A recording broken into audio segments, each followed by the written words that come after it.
think technically is really exciting because we're bringing together the daily dedicated beat reporting that we've seen for a century and combined it with the kind of grassroots community organization that over the past half century have built young communities. When we launched, we were amazed by how fractured our broad technology communities were in our country's biggest cities.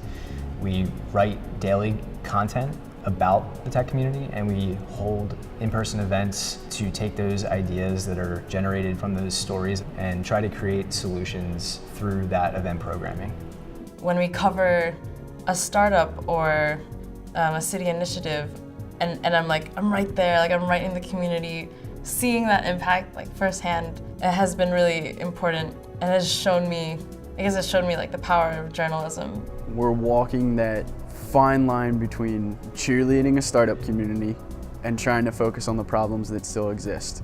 Local writer Chris Wink helped publicize the local connection on technicallyphilly.com after seeing the documentary. This could have happened to any large institution in Philadelphia. It just so happened to have happened to the school district. Technically provides a window on all of the experimentation, all of the business development, all of the creative energy of people in the technology community. I go to Technically to see what's going on in Baltimore this week. If I want to know what's going on in Baltimore, that's the first thing on my list. I see Technically as an organization that's helping link everybody up. The ability to get instant news on what's going on in the tech community has been incredibly helpful, keeping ideas in front of people. If you report and you look back a year later, 3 years later, 5 years later, and nothing has moved, why did your reporting matter? We want to report and find the narrative, but we want to be able to change the conclusion. The most exciting part of what we do is being able to capture the energy created in the content and continue that outside in events. It is Tech Week in our area, a week's worth of events showcasing the region's technology scene. The inaugural Women in Tech Summit got underway at the University of Pennsylvania today as part of Tech Week. Last week, Tech Week went on in Philadelphia, and it was really awesome. I went to a couple of events there.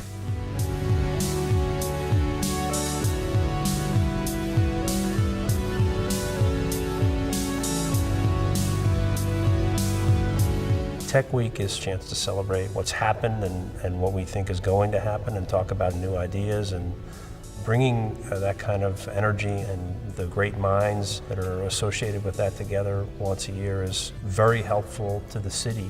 We believe in investing in our community, whether it's in our network or events like Philly Tech Week that we feel make a difference in the community, make this a better place to be.